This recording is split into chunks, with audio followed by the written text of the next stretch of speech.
Bulletin की शुरुआत करते हैं। बहुत बड़ी खबर है, यूपी में धर्म परिवर्तन रैकेट का खुलासा हुआ है।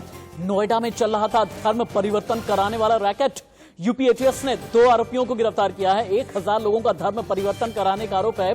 नोएडा में मूक बधिर स्कूल के बच्चों का भी धर्म परिवर्तन कराया गया। और हाँ, यूपी के एडीजी लॉ एंड ऑर्डर ने यह भी कहा कि आईएसआई की फंडिंग से यह धर्म परिवर्तन चल रहा था, यानी विदेशी फंडिंग चल रही थी। तार कहां तक जुड़े हैं, किन देशों तक जुड़े हैं। और हाँ, इस बात की भी आशंका जताई जा रही है कि कहीं ऐसा तो नहीं कि पाकिस्तान के साथ में तार जुड़े हैं, कहीं ऐसा तो नहीं कि नेपाल तक तार जुड़े हैं, और कहीं ऐसा तो नहीं कि अलग अलग मुल्कों के साथ इनके तार जुड़े हैं। जिन 2 लोगों को अरेस्ट किया गया है, इन दोनों के ही कनेक्ट्स निकाले जाने की कोशिश की जा रही है। UP ADG law and order Prashant Kumar ने क्या कुछ कहा, इस बड़ी खबर पर सुनिए। विभिन्न गैर मुस्लिम मूक बधिर महिलाओं, बच्चों एवं अन्य कमजोर वर्गों के लोगों का बृहद स्तर पर सामूहिक धर्म परिवर्तन कर रहे हैं। उमर ने यह बताया पूछताछ में कि उन्होंने अभी तक लगभग 1000 गैर मुस्लिम लोगों को मुस्लिम धर्म में परिवर्तित कराया है तथा बड़ी संख्या में उनकी मुस्लिमों से शादी कराई गई है। उमर एवं उसके सहयोगियों द्वारा धर्म परिवर्तन हेतु इस्लामिक दावा सेंटर, जो जोगाबाई एक्सटेंशन जामिया नगर में है, वहां से इस संस्था का संचालन किया जाता है, जिसका मुख्य उद्देश्य गैर मुस्लिमों का धर्म परिवर्तन कराना है। इस कार्य हेतु इसके व इसकी संस्था के बैंक खाताओं में तथा अन्य माध्यमों से भी भारी पैसे उपलब्ध कराए जाते हैं। इस कार्य हेतु विदेशों से भी फंडिंग की जाती है, जिसका उपयोग धर्मांतरण हेतु किया जाता है। उमर के बहुत सहयोगी हैं, जिनमें से मुफ्ती काजी जहांगीर आलम, निवासी 23/1 4th floor village Jogabai Jamia Nagar Nai Delhi, जो धर्मांतरण में इस आपराधिक षड्यंत्र में सहयोगी है, के द्वारा धर्मांतरण से संबंधित प्रमाण पत्र, विवाह की प्रमाण पति विधि विरुद्ध ढंग से तैयार कराए जाते हैं। यह भी प्रकाश में आया है कि Noida deaf society, Noida centre, sector 117, जनपद गौतम बुद्ध नगर, जो कि मूक और बधिरों का रेसिडेंशियल स्कूल है, तथा अन्य मूक बधिर स्कूल के वल्नरेबल छात्रों को अवैध रूप से विभिन्न प्रकार का प्रलोभन, जैसे नौकरी, शादी आदि देकर इस्लाम धर्म में शामिल कराया जाता है। इस संबंध में जो छात्र हैं, उनके परिजनों को इसकी कोई भी जानकारी नहीं होती है।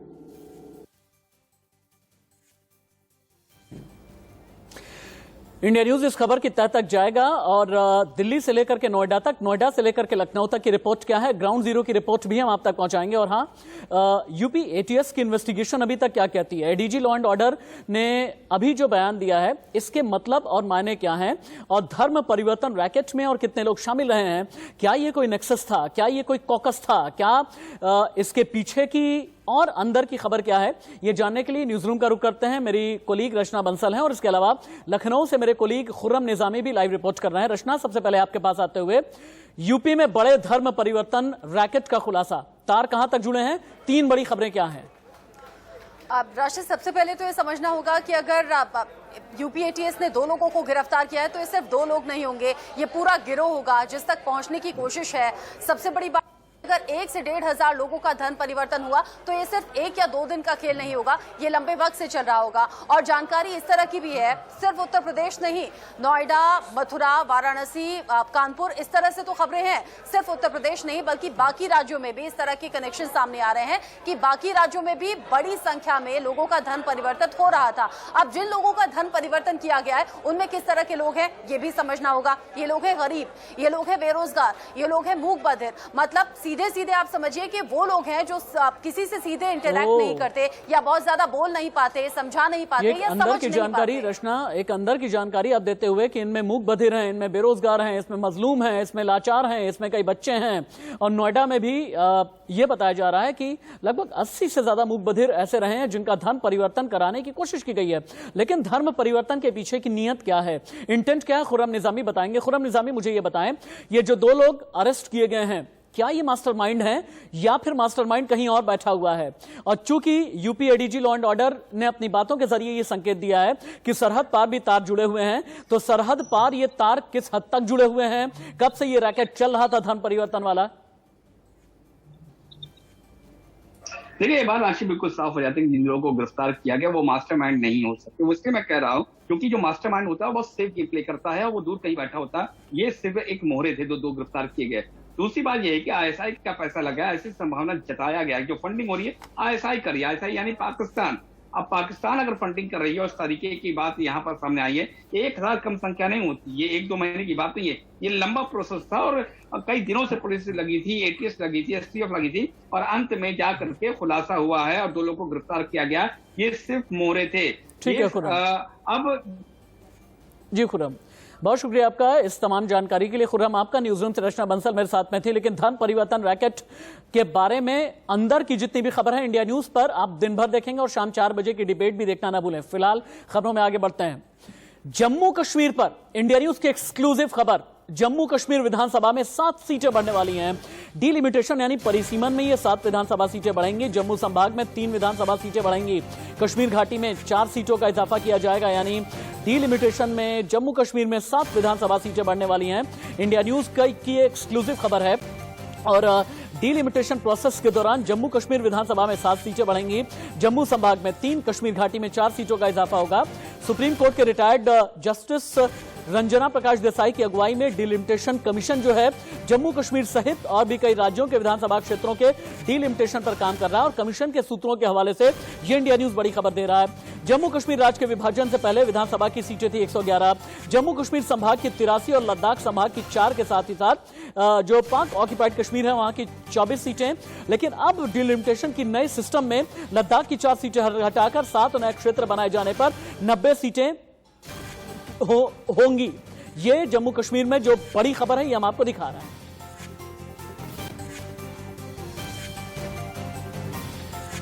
तो नए जम्मू कश्मीर के नक्शे में 7 और विधानसभा क्षेत्र जुड़ने के बाद विधानसभा सदन में कुल संख्या 83 से बढ़कर के 90 हो जाएगी। यह इंडिया न्यूज की एक्सक्लूसिव खबर है। सबसे बड़ी खबर, डिलिमिटेशन कमीशन होता है जो इस पर काम कर रहा है और कमीशन के सूत्रों के मुताबिक 4 हल्के घाटी में और 3 जम्मू में बढ़ाए जाने हैं। इस बाबत जम्मू कश्मीर केंद्र शासित प्रदेश के सभी जो 20 उपायुक्त हैं उन्हें खबर देकर के आबादी, वोटर्स की तादाद, स्त्री पुरुष अनुपात यानी जो लिंग अनुपात होता है, जैसे कई तरह के आंकड़े हैं और जिले और प्रस्तावित विधानसभा क्षेत्र की जो लिमिट होती है, यानी ये जितने भी भौगोलिक जानकारी हैं, ज्योग्राफिकल जानकारी हैं, जो भी सोशल जो ढांचा होता है यानी जो सोशल फैब्रिक होती है, इन सभी की जानकारियां तलब की गई हैं कमीशन की तरफ से और बहुत तेजी के साथ में काम चल रहा है। जम्मू कश्मीर में विधानसभा क्षेत्रों के नए सिरे से डिलिमिटेशन की प्रोसेस जारी है। इस सिलसिले में 2011 की जनगणना को आधार बनाकर काम आगे की तरफ बढ़ाया जा रहा है। इंडिया न्यूज संवाददाता आशीष सिन्हा का हम रुख कर लेते हैं। आशीष, जम्मू कश्मीर का डिलिमिटेशन नए सिरे से अंदर की खबर क्या है और अगर यहां पर 7 सीटें बढ़ाई जा रही हैं तो फिर इसके मायने आगे आने वाले दिनों के लिए क्या है, बीजेपी के लिहाज से, बाकी पार्टियों के लिहाज से, और हां, गुपकार अलायंस इसे किस तरह से देखेगा? देखिए राशिद, आप ये तय मान के चलिए कि आने वाले समय में जम्मू कश्मीर विधानसभा में कुल 114 सीटें होंगी। जो 25 सीटें हैं वो पीओके के लिए होंगी, पाक अधिकृत कश्मीर के लिए, और जम्मू कश्मीर विधानसभा में कुल 90 सीटें होंगी। यानी जो अभी 83 सीटें हैं वो 90 हो जाएंगी। इससे पहले जब 370 और 35 से नहीं हटाया गया था तब जम्मू कश्मीर विधानसभा के लिए 87 सीट थी, जिसमें 4 सीट जो थी वो लद्दाख के लिए थी। लेकिन जब 35 से और 370 हटाया गया तो वो घटकर 83 हो गई। लेकिन अब जो सूत्र हैं कमीशन के वो ये बता रहे हैं कि अब कुल 90 सीटें होंगी। सबसे अहम बात यह है कि 2011 की जो जनगणना है उसके हिसाब से परिसीमन किया जाएगा, यानी उस हिसाब से सीटों का बंटवारा किया जाएगा। सूत्र ये भी बताते हैं कि इन 7 सीटों में से 4 घाटी के हिस्से में तो 3 जम्मू कश्मीर के हिस्से में जा सकती हैं। 24 तारीख को एक अहम बैठक होने वाली है पीएम मोदी की अध्यक्षता में। उससे पहले एक बहुत बड़ी खबर जो कमीशन के जरिए हम लेते रहेंगे, लेकिन यहाँ रुकते हैं एक छोटे से ब्रेक के लिए। कहीं मत जाइएगा, बस थोड़े से इंतजार के बाद खबरें जारी हैं।